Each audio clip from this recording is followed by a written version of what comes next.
भारतीय न्याय संहिता 2023 के अंदर जैसे ही लागू हुई है, बहुत सारे कानून जो पहले थे अब वो बदल गए हैं। कुछ कानूनों की सजाएं घटा दी गई हैं, कुछ कानूनों की सजाएं बढ़ा दी गई हैं और कुछ कानून इसमें से खत्म कर दिए गए हैं। आज मैं जिस कानून के बारे में बात करने जा रहा हूं वो स्पेशली ड्राइवर्स से रिलेटेड है। यहाँ पर मैं आपको बता दूं, ड्राइवर का मतलब सिर्फ एक कमर्शियल व्हीकल को चलाने वाले व्यक्ति को ही नहीं कहा जाता, बल्कि ड्राइवर का मतलब हर उस व्यक्ति का है जो किसी भी व्हीकल को चला रहा है, चाहे वो टू व्हीलर व्हीकल हो, चाहे वो फोर व्हीलर व्हीकल हो, चाहे वो कमर्शियल हो या प्राइवेट। यानी कि ये जो कानून मैं आज आपको बताने जा रहा हूं, इसका ताल्लुक हर उस व्यक्ति से है जो किसी भी तरह का व्हीकल चला सकता है। धारा 304 ए यानी कि रैश और नेग्लिजेंट ड्राइविंग की वजह से यदि किसी व्यक्ति की पहले मौत हो जाया करती थी तो उसके अंदर केवल 2 साल तक की सजा का प्रावधान था और जमानत पुलिस स्टेशन से ही हो जाती थी as a matter of right. यानी कि अगर किसी व्यक्ति की मौत हो गई, मौके वारदात से आप भाग गए, आपने पुलिस को सूचित नहीं किया, आपने भीड़ से अपनी जान बचाने के लिए वहां से अपना व्हीकल छोड़ के भाग गए, तो भी आपकी कोई अकाउंटेबिलिटी नहीं थी उस व्यक्ति को बचाने की और आपको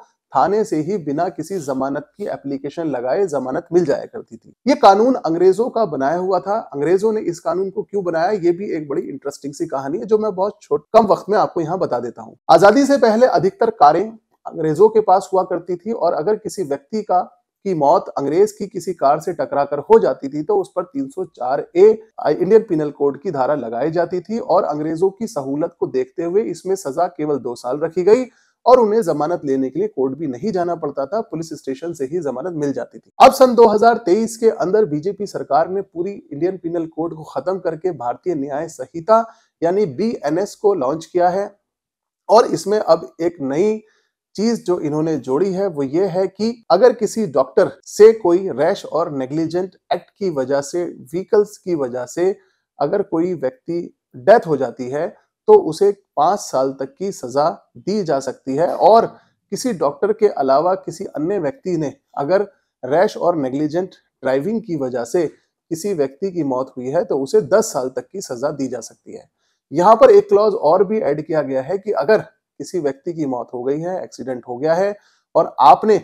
पुलिस को या नियरेस्ट मजिस्ट्रेट को सूचित नहीं किया है, आप मौके से भाग गए हैं, तो ये आपके अपराध को और ज्यादा जघन्य बनाता है। लेकिन अगर आपने पुलिस को सूचित कर दिया है या नियरेस्ट मजिस्ट्रेट को सूचित कर दिया है तो आपकी सजा जब सुनाई जाएगी तो उस वक्त आपके इस अच्छी एक्ट को याद रखा जाएगा और इसकी वजह से आपकी सजा में बहुत ज्यादा कमी भी की जा सकती है। फ्रेंड्स, यहाँ पर कुछ टेक्निकल चीजें और भी हैं जो बतानी जरूरी हैं। वो ये कि व्यक्ति की गाड़ी की वजह से किसी व्यक्ति की डेथ हो गई है और हाईवेज पर जाहिर सी बात है जब आप ड्राइव कर रहे होते हो तो किसी दूसरे के गांव से गुजर रहे हैं, दूसरे के शहर से गुजर रहे हैं, वहां आपको जानते नहीं है और लोग बहुत ज्यादा आक्रोशित होकर गाड़ियों में आग लगा देते हैं और ड्राइवर तक को मार दिया जाता है। तो ऐसी सिचुएशन में यहाँ पर किसी भी ड्राइवर के लिए डू और डाई वाली सिचुएशन होगी कि वो पहले अपनी जान बचाए या पुलिस के सामने सरेंडर करे। अगर उसने पुलिस को जाकर बता दिया तो ऑटोमेटिकली पुलिस उसको अरेस्ट कर लेगी और अगर उसने पुलिस को नहीं बताया और वो मौका वारदात से भाग जाता है तो ये भी उसके खिलाफ ही जाने वाला है। तो इस सिलसिले में बहुत ज्यादा प्रोटेस्ट पूरे हिंदुस्तान के अंदर शुरू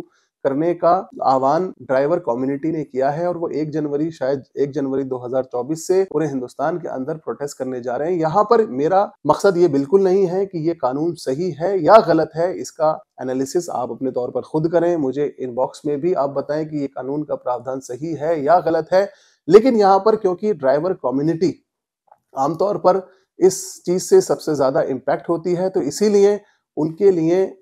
ये कानून थोड़ा सा मुश्किल नजर यहाँ पर आ रहा है। हो सकता है आने वाले वक्त में इसके ऊपर और कोई गौर सुनवाई हो। आई होप आपको ये टॉपिक समझ में आया होगा। इसके अलावा अगर आपके माइंड में कोई डाउट है तो आप मुझसे इनबॉक्स में लिख सकते हैं, जिसका मैं आपको टाइमली रिप्लाई करने की कोशिश करूंगा। और लास्ट में मेरी आपसे रिक्वेस्ट है कि अगर आपको मेरी वीडियो अच्छी लगी हो तो प्लीज इसे लाइक शेयर सब्सक्राइब करें। Thank you.